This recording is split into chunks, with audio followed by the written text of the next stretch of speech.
Having trouble booting Windows? You might have a corrupted MBR, master boot record. In this video, I'll show you 2 easy ways to fix it. Using command prompt. And using a free tool, AOMEI Partition Assistant. Let's get started.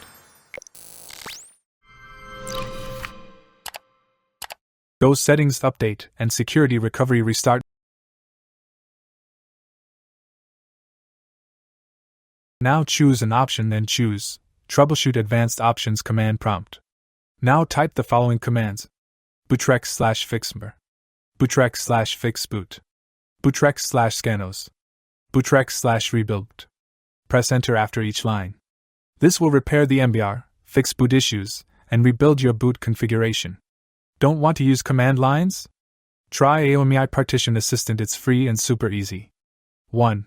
Install and launch AOMEI Partition Assistant. 2. Click the external disk and select Rebuild MBR from the right pane. Choose the correct OS type, like Windows 10 or 11, then click OK and apply. Done! Your MBR is now repaired.